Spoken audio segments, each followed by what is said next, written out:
खबर उत्तर प्रदेश के जिले हमीरपुर की है, जहां कुंवर बादशाह सिंह जो कि बीएसपी हुकूमत में वजीर थे, उन्होंने एक प्रेस कॉन्फ्रेंस में अपने ऊपर लगाए गए इल्जामात की तरदीद की और उसे नफरत अंगेज सियासत का हिस्सा करार दिया।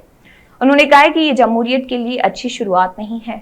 बादशाह सिंह के मुताबिक अवाम में उनकी बढ़ती हुई मकबूलियत और सरगर्मी को देखकर इलाके के छोटे भैया लीडर बहुत परेशान हो चुके हैं और इसी गम व गुस्से में उसके खिलाफ ऐसी साजिशें रची जा रही हैं। लेकिन वो कहते हैं कि मैंने अपनी जिंदगी के 32 सालों के सियासी सफर में हमेशा मुश्किलात का मुकाबला किया है, इसलिए मैं डर के मारे बैठने वाला नहीं हूँ। इस बार बहुत तकलीफ हुई है क्योंकि इस बार सियासत की इंतहाई मकरूह सतह देखी गई है। आपको बताते चले कि यूपी एसटीएफ की टीम ने 2 अफराद को गिरफ्तार किया जिन्होंने जाली नोटों को कुंवर बादशाह सिंह के ग्रोह से लाकर स्मगल किया, जो कि बीएसपी हुकूमत में वजीर थे, जिनसे 74,300 रुपए के जाली नोट बरामद हुए। दोनों गिरफ्तार मुजरिम एक अरसे से इस रैकेट में मसरूफ थे और बंदा समेत आसपास के अजला में जाली नोट सप्लाई करते थे। एसटीएफ के मुताबिक स्मगलरों ने पूछताछ में इतला दी कि वो साबिक वजीर बादशाह सिंह के रिहायशी ग्रोह के एक फाल रुकन के जरिए जाली नोट हासिल करते थे, जो कि खरेला महबूबा के रिहायशी थे। इसके बाद वो उन्हें आसपास के अजला में सप्लाई करते थे।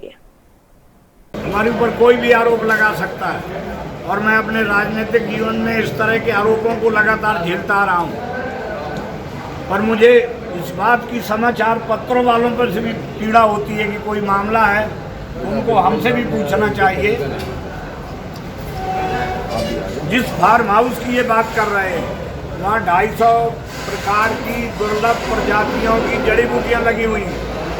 आपको वहाँ का वन विभाग बता देगा कि उस क्षेत्र में जंगल की कटान को हमारे लोगों ने रोका है, जंगली जानवरों का शिकार रोका है और पांडवों के कार्यकाल के समय का वहाँ प्राचीन मंदिर है जहाँ पर पूजा और उस तरह के बराबर कार्यक्रम, सामाजिक और रचनात्मक कार्यक्रम चलते रहते हैं।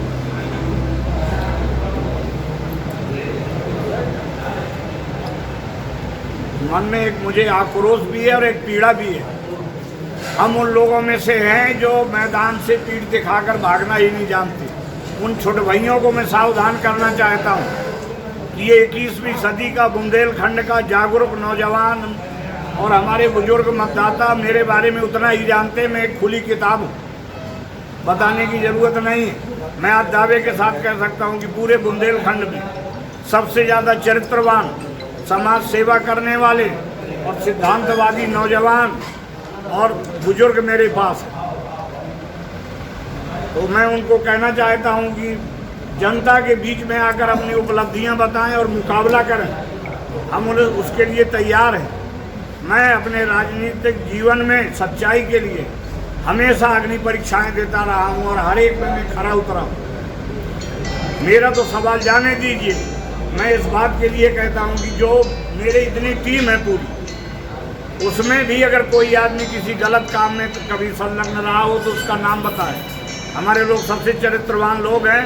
यही मेरा सौभाग्य है कि मेरे जैसा सामान्य किसान का बेटा और आज ये बादशाह सिंह की आड़ में गरीबों की आवाज़ मिटाना चाहते हैं, बुंदेलखंड की आवाज़ को दबाना चाहते हैं। मैं चुनौती देता हूं कि सीबीआई से जांच करा ली जाए और जिससे भी जांच करानी हो, और अगर हमारा कोई आदमी उसमें निकलता है, मुझे तो कोई ला ही नहीं सकता, तो उसके लिए उसको चौराहे पे गोली से उड़ा दिया जाए। लेकिन अगर जरा भी साहस है तो ये अफवाह दुष्प्रचार से बचें। और मैं जिस संविधान को हम दुनिया का सबसे अच्छा संविधान कह रहे हैं, जिसके लिए हम लोगों ने इतनी लड़ाई लड़ी, कुर्बानियां दी, उसमें इतनी घिनौनी और ओछी साजिश और राजनीति हो सकती है, सोच करके दुख होता है, मन पीड़ा में से भर जाता है। मैं मौत से भी नहीं डरता। आप जानते हैं हमने अपने लोगों के लिए बार बार अपनी ज़िंदगी को जोखिम में डाला है। जो यहाँ खड़ा है यही मेरा परिवार है और मैं अपने लोगों को छोड़ करके जा भी नहीं सकता। जब तक मैं जिंदा रहूँगा, आखिरी सांस तक अपने लोगों के लिए लड़ता रहूँगा और उनके लिए काम करता रहूँगा।